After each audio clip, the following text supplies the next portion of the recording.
Muy buenas tardes a cada una de las personas que nos van a estar acompañando en este programa Testigos de la Fe. Les saluda su servidora Madre Gabriela, misionera de Jesús y de María, compartiendo el día de hoy, domingo 26 de este mes de mayo. Saludamos a todas las personas que nos van a estar acompañando a través de nuestra página del internet www.montemaria.org, también a través del Facebook y los que nos siguen por la frecuencia 860 en la radio, sábados y domingos desde las 3 de la tarde. Por lo tanto, pues nos toca ahorita compartir con ustedes de este programa donde hablamos de la vida de los santos que estaremos celebrando en el transcurso de esta semana y que ya sería la última semana, si Dios lo permite, de este mes de mayo, de este quinto mes de este año 2024. Ya por ahí terminamos el Pentecostés, que fue la semana pasada. Ya también estuvimos celebrando la vocación de la Virgen de Fátima, que fue el día 13, el Día de las Madres. Y pues fíjense, así de un abrir y cerrar de ojos, pues está yendo el tiempo muy, muy rápido. Entonces, recordemos que en todo este mes de mayo es mes consagrado a nuestra Madre la Virgen María y que ya hemos compartido con ustedes en programas anteriores, que no se pase desapercibido este mes de mayo sin que le podamos hacer un rezo del Santo Rosario más de lo que hacemos ya, o si a lo mejor no haces el rosario completo, pues tan siquiera aumenta, ¿verdad?, un misterio más, o puedas llevar flores a la Virgen, puedas leer algún libro acerca de ella. También en otro de los programas que tenemos en los domingos también, en el de la mañana, estamos leyendo ahorita el libro de Las Glorias de María de San Alfonso María de Ligorio, que es un libro muy clásico. Otro también para los que gusten leer y que les guste, ¿verdad?, es el del Tratado de la Verdadera Devoción de San Luis María de Montfort. Hay otro de una beata que también el personal me gusta mucho, me gustó mucho ese libro, y es La vida de la Virgen María, de los escritos de Ana Catalina Emmerich. Sabemos que en la Biblia pues no tenemos mucha información acerca de la Virgen, ¿verdad? No hay mucho, pero sí santos que han tenido su experiencia con la Virgen María y que pues han dejado escritos muy bonitos y que nosotros por ahí podemos aprender más. Entonces, nos queda ya esta semana.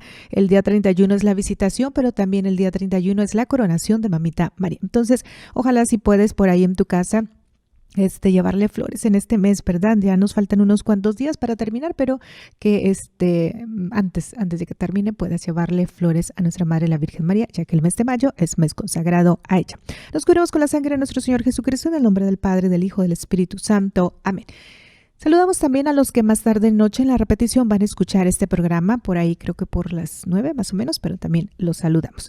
Veamos entonces cuáles son los santos que estaremos celebrando esta semana que termina ya el mes de mayo, y el sábado sería sábado 1 y es 1 ya de junio. Veamos. Hoy domingo 26 celebramos a Santa Mariana de Jesús. Mañana lunes 27, San Agustín de Canterbury. Martes 28, San Felipe Neri. Miércoles 29, San Beda el Venerable. Jueves 30, San Fernando. Viernes 31, la Visitación. Ahí se terminaría el mes de mayo, y el sábado 1 es San Justino. Repetimos. El día de hoy, domingo 26 de mayo, Santa Mariana de Jesús. Lunes 27, San Agustín de Canterbury. Martes 28, San Felipe Neri. Miércoles 29, San Beda el Venerable. Jueves 30, San Fernando. Viernes 31, la Visitación, y el sábado 1 de junio, San Justino. Pues muchas felicidades a quienes van a cumplir años, su santo, o celebrar algo en especial en este mes de mayo. Que aparte también ya estuvimos celebrando, todavía aquí andamos un poquito ahí en las fechas. Es Jesús muy eterno sacerdote, Corpus Christi, y para la siguiente semana, que sería ya junio, el Sagrado Corazón de Jesús y el Inmaculado como fiesta, no como día, que son sábados primeros o viernes primeros, sino como la fiesta tal cual. Vamos con el día de hoy, domingo 26 de mayo, Santa Mariana de Jesús. Su nombre completo era Mariana de Jesús Paredes Flores. Nació en Quito, Ecuador, en el año 1618. Desde los 4 años quedó huérfana de padre y madre, y al cuidado de su hermana mayor y de su cuñado, quienes la quisieron como a una hija. Desde muy pequeñita demostró una inclinación hacia la piedad y un enorme aprecio por la pureza y por la caridad hacia los pobres. Ya a los 7 años invitaba a sus sobrinas, que eran casi de su misma edad, a rezar el rosario y a hacer el Vía Crucis. Se aprendió el catecismo de tal manera bien que a los 8 años fue admitida a hacer la primera comunión, lo cual era una excepción en aquella época. El sacerdote que le hizo el examen se quedó admirado de lo bien que esta niña comprendía las verdades del catecismo. Al escuchar un sermón acerca de la cantidad tan grande de gente que todavía no logra recibir el mensaje de la religión de Cristo, dispuso irse con un grupo de compañeritas a evangelizar paganos. Por el camino, las devolvieron a sus casas porque no se daban cuenta de lo grave que era la determinación que habían tomado. Otro día se propuso irse con otras niñas a una montaña a vivir como anacoretas, dedicadas al ayuno y a la oración. Afortunadamente, un toro muy bravo las devolvió corriendo a la ciudad.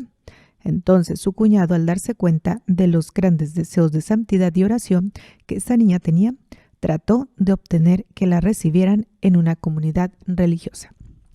Pero las 2 veces que trató de entrar de religiosa se presentaron contrariedades improvistas que no le permitieron estar en el convento.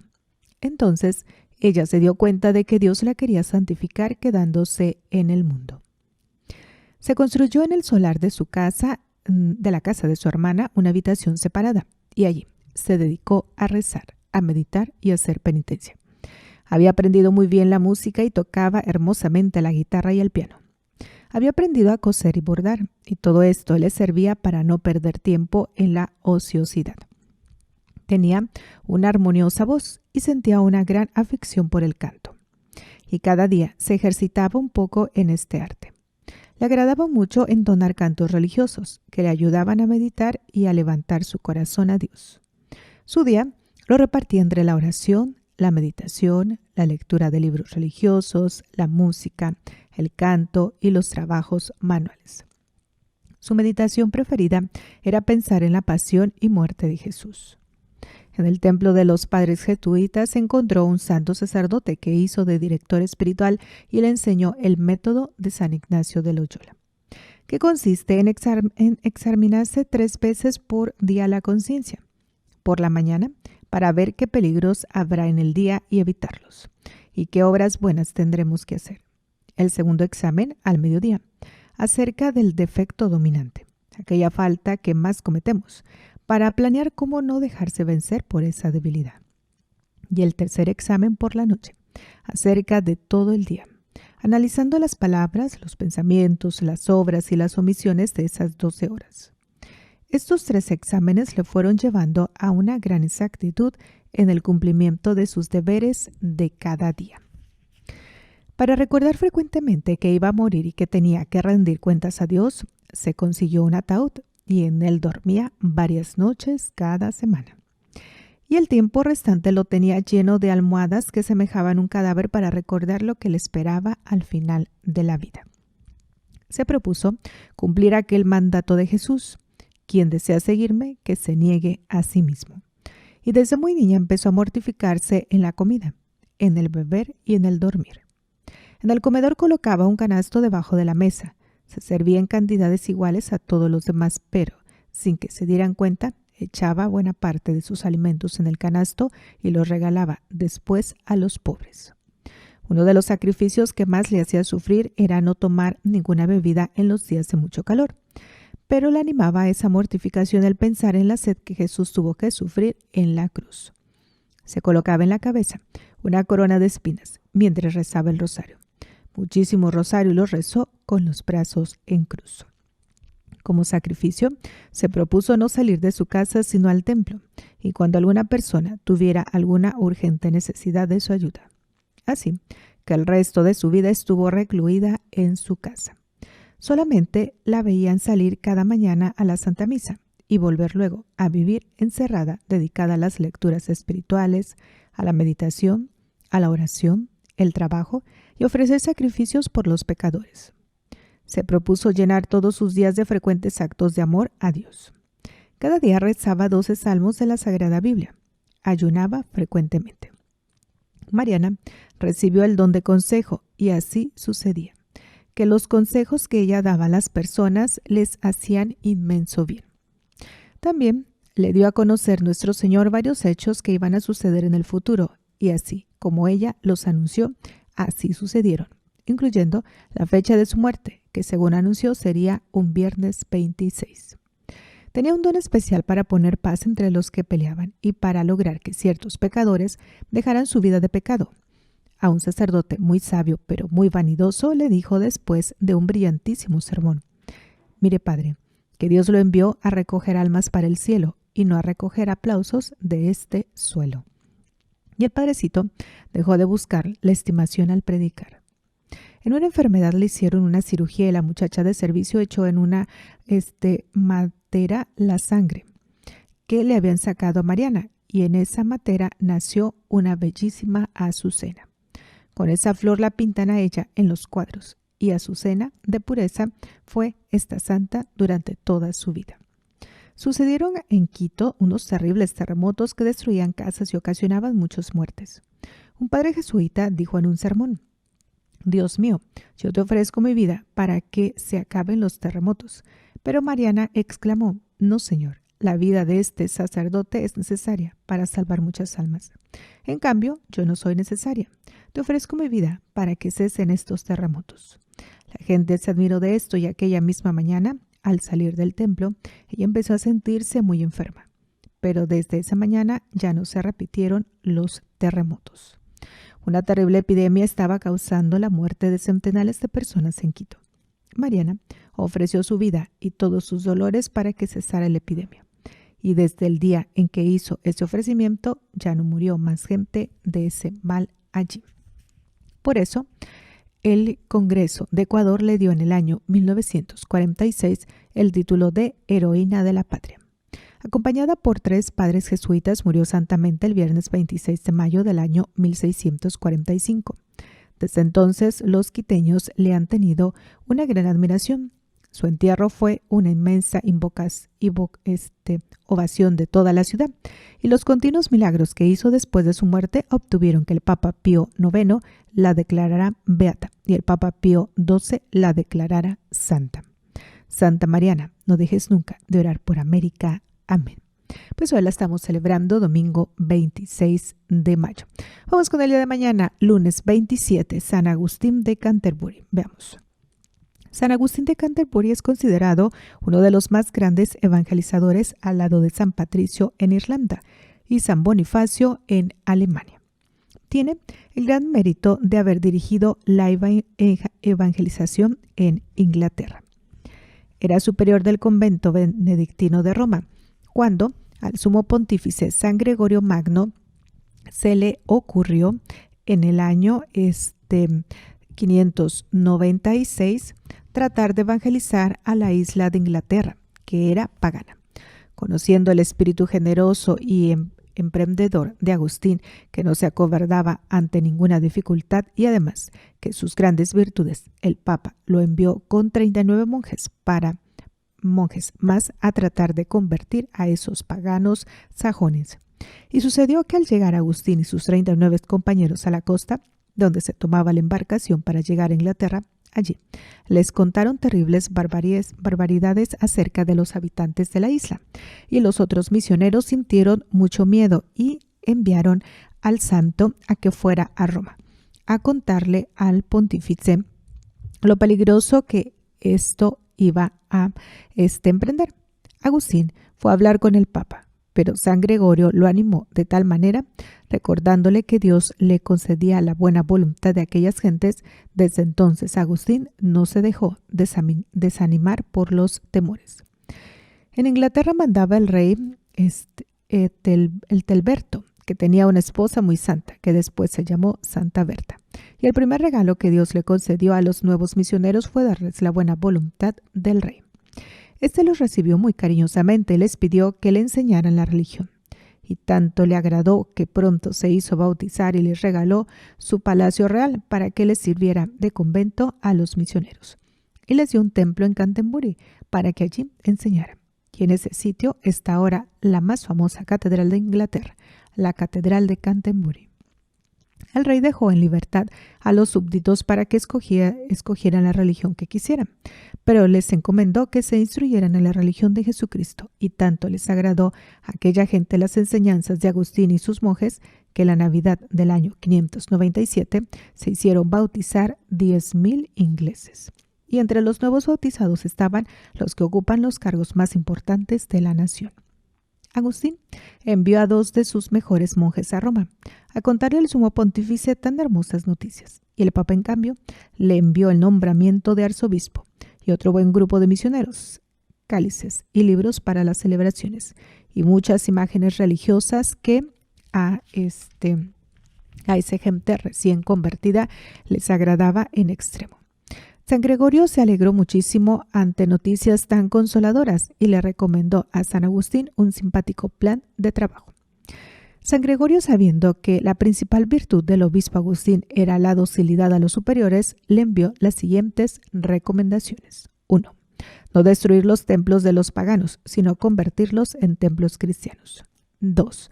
No acabar con todas las fiestas de los paganos, sino convertirlas a fiestas cristianas. Por ejemplo, ellos celebraban la fiesta de sus ídolos con grandes banquetes en los cuales participan todos, pues hacer esos banquetes, pero en honor de los mártires y santos. 3. Dividir el país en 3 diócesis, Canterbury, Londres y York. Nuestro santo cumplió exactamente estas recomendaciones, que le produjeron muy buenos resultados, y fue nombrado por el Papa jefe de toda la Iglesia Católica de Inglaterra, arzobispo primado. En las reuniones sobresalía sobre todos por su gran estatura y por su presencia muy venerable que infundía respeto y admiración. San Agustín escribía frecuentemente desde Inglaterra al Papa San Gregorio a Roma pidiéndole consejos en muchas cosas importantes, y el sumo pontífice le escribía ciertas advertencias muy prácticas como estas. Dios le ha concedido el don de hacer milagros y le ha dado el inmenso honor de convertir a muchísimos paganos al cristianismo y de que la gente lo quiera y lo estime mucho. Pero cuidado, mi amigo, que esto no le vaya a producir orgullo. Alégrese de haber recibido estos regalos del buen Dios, pero tenga temor de no aprovecharlos debidamente. Consuélese al ver que con los milagros y la predicación logra que tantos paganos se vuelvan cristianos católicos, pero no vaya a creerse mejor que los demás, porque entonces le estaría robando a Dios el honor y la gloria que solo Él se merece. Hay muchos que no son santos y no hacen milagros ni hablan hermosamente, así que no hay que llenarse de orgullo por haber recibido estas cualidades, sino alégrese mucho al ver que Dios es más amado y más glorificado por la gente. Mucho le sirvieron a Agustín estos consejos para mantenerse humilde. Después de haber trabajado varios años con todas las fuerzas de su alma por convertir al cristianismo el mayor número posible de ingleses y por organizar de la mejor manera que pudo la Iglesia Católica de Inglaterra, San Agustín de Canterbury murió santamente el 26 de mayo del año 605. Y un día como hoy fue su entierro y funeral. Desde entonces ha gozado de gran fama de santidad en esa nación y en muchas partes más. San Agustín, apóstol de Inglaterra, te rogamos por la Iglesia Católica en esa nación y en todas las naciones del mundo. Pídele a Dios que nos envíe muchos evangelizadores que sean santos como tú. Amén. Pues dijimos, lo vamos a estar celebrando mañana lunes 27, San Agustín de Canterbury. Vamos con el martes 28, San Felipe Neri. Inclusive hay una película muy bonita de San Felipe. Dice, San Felipe nació en Florencia, Italia, en el año 1515. Su padre se llamaba Francisco Neri. Desde pequeño demostraba tal alegría y tal bondad que la gente lo llamaba Felipín el Bueno. En su juventud dejó fama de amabilidad y alegría entre sus compañeros y amigos. Habiendo quedado huérfano de madre, lo envió su padre a casa de un tío muy rico, el cual planeaba dejarlo heredero de todos sus bienes. Pero allá Felipe se dio cuenta de que las riquezas le podían impedir él dedicarse a Dios, y un día tuvo lo que él llamó su primera conversión. Y consistió en que se alejó de la casa del riquísimo tío y se fue para Roma, llevando únicamente la ropa que tenía puesta. En adelante quería confiar solamente en Dios y no en riquezas o familiares pudientes. Al llegar a Roma, se hospedó en casa de un primo suyo de Florencia, el cual le cedió una piecita debajo de una escalera y se comprometió a ofrecerle una comida al día, si él les daba clases a sus hijos. La habitación de Felipe no tenía sino la cama y una sencilla mesa. Su alimentación consistía en una sola comida al día, un pan, un vaso de agua y unas aceitunas. El propietario de la casa declaraba que desde que Felipe les daba clases a sus hijos, estos se comportaban como ángeles. Los 2 primeros años Felipe se ocupaba casi únicamente en leer, rezar, hacer penitencia y meditar. Por otros 3 años estuvo haciendo estudios de filosofía y de teología. Pero luego, por inspiración de Dios, se dedicó por completo a enseñar catecismo a la gente pobre. Roma estaba en un estado de ignorancia religiosa espantosa y la corrupción de costumbres eran impresionantes. Por 40 años Felipe será el mejor catequista de Roma y logrará transformar la ciudad. Felipe había recibido de Dios el don de la alegría y de amabilidad. Como era tan simpático en su modo de tratar a la gente, fácilmente se hacía amigo de obreros, de empleados, de vendedores y niños de la calle, y empezaba a hablarles del alma, de Dios y de la salvación. Una de sus preguntas más frecuentes era esta: amigo, ¿y cuándo vamos a empezar a volvernos mejores? Si la persona le demostraba buena voluntad, le explicaba los modos más fáciles para llegar a ser piadoso y para comenzar a portarse como Dios quiere. Aquellas personas que le demostraban mayores deseos de progresar en santidad las llevaba de vez en cuando a atender enfermos en los hospitales de caridad, que en ese tiempo eran muy pobres, abandonados y necesitados de todo. Otra de sus prácticas era llevar a las personas que deseaban empezar una vida nueva a visitar en devota procesión los 7 templos principales de Roma y en cada uno dedicarse un buen rato a orar y meditar. Y así, con la caridad con los más pobres y con la oración lograba transformar muchísima gente. Desde la mañana hasta el anochecer estaba enseñando catecismo a los niños, visitando y atendiendo enfermos en los hospitales, y llevando grupos de gente a las iglesias a rezar y meditar. Pero al anochecer se retiraba a algún sitio solitario a orar y meditar en lo que Dios ha hecho por nosotros. Muchas veces pasó de noche entera rezando. Le encantaba irse a orar a las puertas de los templos o en las catacumbas o grandes cuevas subterráneas de Roma, donde están enterrados los antiguos mártires. Lo que más pedía Felipe al cielo era que se les concediera un gran amor hacia Dios. En la vigilia de la fiesta de Pentecostés, estando aquella noche rezando con gran fe, pidiendo a Dios el poder amarlo con todo su corazón, se creció y se le saltaron las costillas. Felipe, entusiasmado y casi muerto de emoción, exclamaba: «Basta, Señor, basta, que me vas a matar de tanta alegría». En adelante, nuestro santo experimentaba tan grandes accesos de amor a Dios que todo su cuerpo se estremecía. Y en pleno invierno tenía que abrir su camisa y descubrirse el pecho para mitigar un poco el fuego de amor que sentía hacia nuestro Señor. Cuando lo fueron a enterrar, notaron que tenía 2 costillas saltadas y que éstas se habían arqueado para darle puesto a su corazón, que se había enchanzado notablemente. En el año 1558 fundó con los más fervorosos de sus seguidores una cofradía o hermandad para socorrer a los pobres y para dedicarse a orar y meditar. Con ellos fundó un gran hospital llamado de la Santísima Trinidad y los Peregrinos, y allí, durante el año del jubileo, en 1575, atendieron a 145,000 peregrinos. Con la gente que los seguía, fue propagando por toda Roma la costumbre de las 40 horas, que consistía en colocar en el altar principal de cada templo la Santa Hostia, bien visible, y dedicarse durante 40 horas a adorar a Cristo sacramentado, turnándose las personas devotas en esa adoración. A los 34 años era todavía un simple seglar, pero su confesor le pareció que haría inmenso bien si se ordenaba sacerdote, y como había hecho ya los estudios necesarios, aunque él se sentía totalmente indigno, fue ordenado sacerdote en el año 1555. Y apareció entonces en Felipe otro carisma o regalo generoso de Dios, su gran don de saber confesar muy bien. Ahora pasa horas y horas en el confesionario y sus penitentes de todas las clases sociales cambian como por milagro. Leía en las conciencias los pecados más ocultos y obtenía impresionantes conversiones. Con grupos de personas que se habían confesado con él, se iban a las iglesias en procesión a orar, como penitencia por los pecados y a escuchar predicaciones. Así, la conversión era más completa. Continuamos todavía con San Felipe Neri. Dice: San Felipe quería irse de misionero a Asia, pero su director espiritual le dijo que debía dedicarse a misionar en Roma.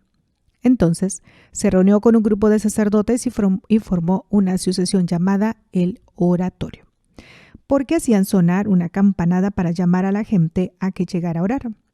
El santo le redactó a sus sacerdotes un sencillo reglamento y así nació la comunidad religiosa llamada Padres Oratorianos o Filipenses. Esa congregación fue aprobada por el Papa en el año 1575 y ayudada por San Carlos Borromeo. San Felipe tuvo siempre el don de la alegría. Donde quiera que él llegaba se formaba un ambiente de fiesta y buen humor. Y a veces, para ocultar los dones y cualidades sobrenaturales que había recibido del cielo, se hacía medio payaso y hasta exageraba un poco en sus chistes y chanzas. La gente reía de buena gana y aunque a algunos muy seriones les parecía que él debía ser un poco más serio, el santo lograba así que no lo tuvieran en fama de un gran santo, aunque sí lo era en verdad. En su casa de Roma reunía centenares de niños, desamparados para educarlos y volverlos buenos cristianos. Estos muchachos hacían un ruido ensordecedor y algunos educadores los regañaban fuertemente. Pero San Felipe les decía: haced todo el ruido que queráis, que a mí lo único que me interesa es que no ofendáis a nuestro Señor. Lo importante es que no pequéis, o lo demás no me disgusta. Esa frase la repetía después un gran imitador suyo, San Juan Bosco. Una vez tuvo un ataque fortísimo de vesícula. El médico vino a hacerle un tratamiento, pero de pronto el santo exclamó: por favor, háganse a un lado, que ha venido Nuestra Señora, la Virgen María, a curarme. Y quedó sanado inmediatamente. A varios enfermos los curó al imponerle las manos. A muchos les anunció lo que les iba a suceder en el futuro.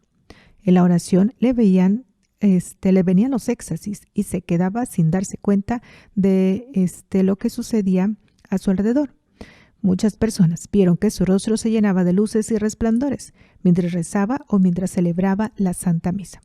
Y a pesar de todo esto, se mantenía inmensamente humilde y se consideraba el único de todos y el más indigno pecador.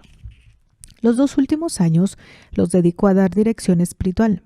El Espíritu Santo le concedió el don de saber aconsejar muy bien, y aunque estaba muy débil de salud y no podía salir de su cuarto, por allí pasaban todos los días numerosas personas. Los cardenales de Roma, obispos, sacerdotes, monjitas, obreros, estudiantes, ricos y pobres, jóvenes y viejos, todos querían pedirle un sabio consejo y volvía a sus casas lleno de paz y con deseos de ser mejores. Decían que toda Roma pasaba por su habitación. Empezó a sentir tales fervores y tan grandes éxtasis en la Santa Misa, después de la consagración, que el que acolitaba se iba después de la elevación y volvía 2 horas después, y alcanzaba a llegar para el fin de la misa. El 25 de mayo del año 1595, su médico lo vio tan extraordinariamente contento que le dijo: «Padre, jamás lo había encontrado tan alegre». Y él le respondió: «Me alegré cuando me dijeron: vamos a la casa del Señor». A la medianoche le dio un ataque y, levantando las manos para bendecir a sus sacerdotes que lo rodeaban, expiró dulcemente. Tenía 80 años. El Papa lo declaró santo en el año 1622 y la gente de Roma lo considera como su mejor catequista y director espiritual. Pues lo estaremos celebrando el martes 28 de mayo, San Felipe Neri. Vamos con el día miércoles 29, San Beda el Venerable. Beda significa el que convence. Este es un santo al cual en vida ya lo llamaban venerable y al leer sus sermones en las misas, estando él aún vivo, las empezaban así: palabras del Beda, palabras del venerable Beda. En su libro, Historia de Inglaterra, narra él mismo sus datos personales. Dice así: yo, Beda, siervo de Cristo, sacerdote y monje del monasterio de San Pedro y San Pablo de Inglaterra, nací en este país. A los 7 años me llevaron al monasterio para ser educado por los monjes.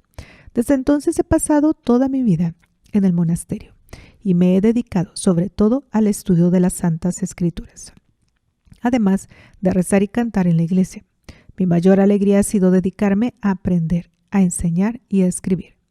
A los 19 años recibí el diaconado y a los 30 el sacerdocio.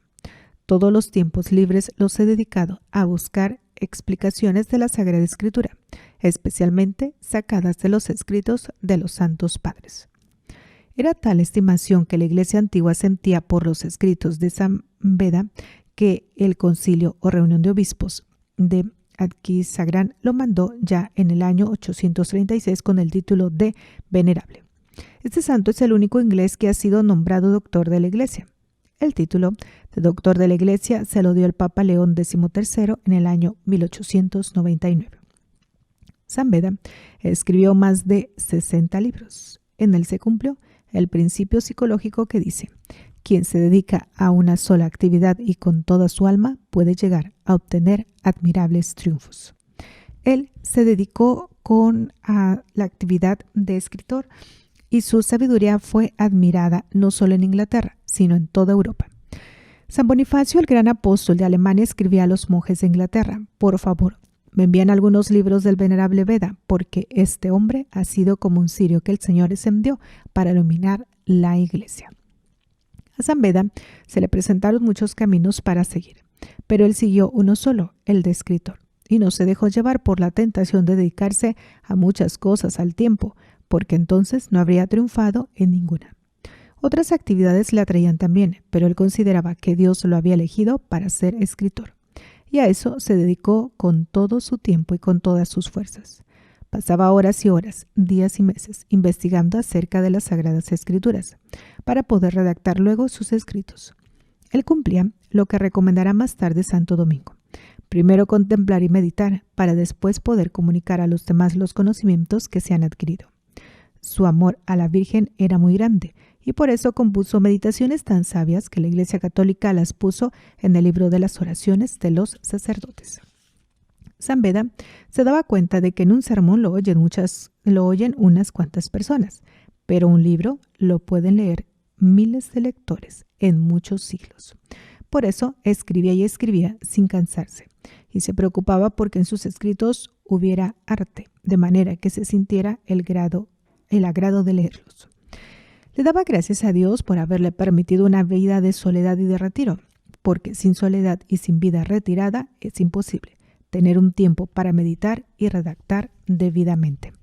Y terminaba uno de sus escritos con esta oración: oh Cristo Jesús, como premio por estos trabajos y esfuerzos por escribir, concédeme la gracia inmensa de poder contemplar un día tu rostro santo en el cielo. Y seguro que ya obtuvo tan codiciado premio. Después de la fiesta de Pascua en el año 735, Beda empezó a sentir una enfermedad en las vías respiratorias y se dio cuenta de que el final se acercaba. Entonces se propuso terminar rápidamente los trabajos que le quedaban por concluir. Los 600 monjes escuchaban con gran emoción sus conferencias y los jóvenes alumnos del monasterio venían junto a su lecho a que les diera sus últimas lecciones. Lo último que hizo fue traducir al inglés el Evangelio de San Juan, porque no quería que sus discípulos tuvieran que emplear una traducción mal hecha. Una carta de uno de sus secretarios cuenta lo siguiente: el día anterior a la fiesta de la Ascensión sintió que se agravaba su enfermedad y dirigió a los escribenses: apuraos, porque nos queda poco tiempo y veo que el Señor ya me va a llamar hacia él. Uno de los secretarios le dijo: padre, queda por traducir una frase. Y cuando el santo la terminó de dictar, el joven dijo: padre, ya está terminado. Y él respondió: tienes razón, todo está consumado. Y luego llamó a los monjes y les repartió como regalo todo lo que tenía en su habitación. Y pidió al enfermero que lo arrodillara allí, junto al sitio donde tantas veces había rezado y cantado al Señor. Y diciendo emocionado: gloria al Padre, al Hijo y al Espíritu Santo, expiró santamente. Era el 25 de mayo del año 735. Pues esta es la vida de San Beda el Venerable. Continuamos entonces con la vida de los santos. Vamos con el día jueves 30 de mayo, San Fernando Rey. Fernando significa valeroso para obtener paz. San Fernando es quizá el rey más santo que ha tenido España. Era el hijo del rey Alfonso IX y primo hermano del rey San Luis de Francia. Fue un verdadero modelo de gobernante, de creyente, de padre, esposo y amigo. Emprendió la construcción de la bellísima Catedral de Burgos y de varias catedrales más, y fue el fundador de la famosa Universidad de Salamanca.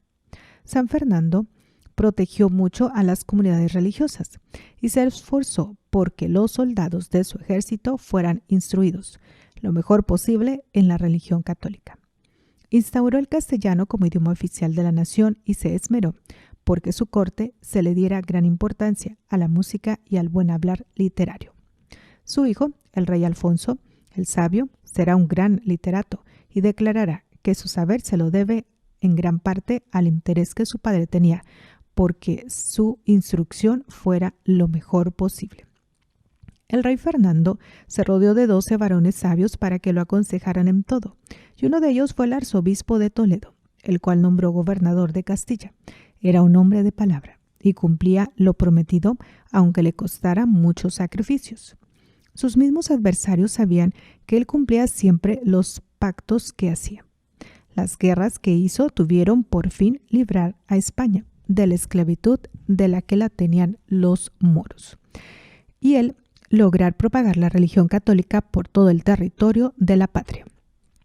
Era una época en la que había mucha relajación de costumbres. El rey Fernando llevó una vida de santidad y buen comportamiento, que sus hijos, sus empleados y hasta sus mismos enemigos reconocían que su vida era un continuo buen ejemplo para todos.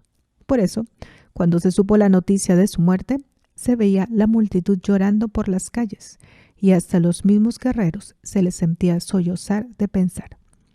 Los historiadores de este tiempo declararon: nada semejante en santidad se ha visto jamás en los reyes de nuestra patria. Y uno de sus biógrafos lo llamaba el santo y bienaventurado rey don Fernando. Como todos los santos, fue mortificado y penitente, y su mayor penitencia consistió en tener que sufrir 24 años en guerra incesante por tener que defender la patria de los enemigos que querían esclavizarla y quitarle la santa religión católica. Los sufrimientos de la continua vida en campos de batalla constituyeron para él un verdadero martirio, sufrido por Dios y la patria. La guerra la hacía por defender la religión. De su primera esposa, Beatriz, tuvo 7 hijos varones y una hija. Cuando murió su primera esposa, él se volvió a casar y en su segundo matrimonio tuvo otros 5 hijos, y a todos se esmeró por darles la más cuidadosa educación y una buena formación religiosa. Uno de sus hijos nos dejó un altísimo elogio de su buen padre y, entre otras cualidades, cuenta lo siguiente: hábil jinete, ágil cazador y buen jugador de ajedrez. Amaba mucho la música y era un buen cantor, pues tenía una hermosa voz. Apoyaba mucho los conjuntos musicales y él mismo compuso canciones a la Virgen María. En su charla era muy ameno y apoyaba mucho a los artistas, especialmente en la construcción de hermosas catedrales. Antes de contraer su primer matrimonio, pasó una noche entera rezando, pidiendo a nuestro Señor que bendijera su nuevo hogar. Reprimía fuertemente a las herejías para que no lograran engañar al pueblo y no les quitara la verdadera fe a los sencillos. En sus cartas se declaraba caballero de Jesucristo, siervo de la Virgen María y alférez del apóstol Santiago. Sus guerreros decían que en algunas batallas que dirigía a San Fernando les parecía sentir por los aires al apóstol Santiago protegiéndolos. El Papa Gregorio IX lo llamó atleta de Cristo y el pontífice Inocencio IV le dio el título de campeón invicto de Jesucristo. A quienes le preguntaron por qué pasaba muchas noches sin dormir rezando, él les respondía: me quedo sin dormir para que Dios los bendiga de tal manera a ustedes que puedan dormir tranquilos. Propagaba por todas partes la devoción a la Santísima Virgen y en las batallas llevaba siempre junto a él una imagen de Nuestra Señora y le hacía construir capillas en acción de gracias después de sus inmensas victorias. Este gran guerrero logró liberar de la esclavitud de los moros a Úbeda, Córdoba, Murcia, Jaén, Cádiz y Sevilla. Para agradecer a Dios tan grandes victorias, levantó la hermosa catedral de Burgos y convirtió en templo católico la mezquita de los moros en Sevilla. Aborrecía las murmuraciones y las malas conversaciones y repetía: le tengo más horror a una lengua murmuradora que a un ejército de moros. Sintiendo, llegada su última hora, se hizo acostar en el suelo, sobre un poco de ceniza, como penitencia por sus pecados. Se hizo colocar una soga en el cuello como si fuera un criminal. De rodillas, pidió perdón a todos por cualquier mal ejemplo que les hubiera dado. A sus hijos les fue dando santos consejos para portarse bien. Tomó en su mano un cirio encendido en señal de la fe que ardía en su alma y en éxtasis, entre dulces plegarias, fue entregando su espíritu a Dios. Sobre su tumba escribieron este bello epitafio: aquí yace el muy honrado rey Fernando, que conquistó y libertó a España. Fue el más leal, el más franco, el más humilde, el más respetuoso hacia Dios, el más servicial con los demás y el que siempre supo honrar y pagar muy bien a sus amigos. San Fernando, rey simpático y valeroso, pídele a Dios que nos conceda muchos gobernantes con cualidades tan grandes y maravillosas como las que te concedió a ti. Amén. Y sí que lo ocupamos. Pues vamos con el último día de este mes de mayo, que es la visitación de la Virgen María a su prima Santa Isabel. Luego que María Santísima oyó que el ángel Gabriel le decía: mira, también Isabel tu pariente ha concedido un hijo en su vejez, y este es ya el 6º mes de aquella que llamaban estéril, porque ninguna cosa es imposible para Dios. Se sintió iluminada por el Espíritu Santo y comprendió que debía ir a visitar a aquella familia y ayudarles y llevarles las gracias y bendiciones del Hijo de Dios que se había encarnado en ella, por la cual dice el Evangelio: se levantó María y se fue con prontitud muy deprisa a la región montañosa.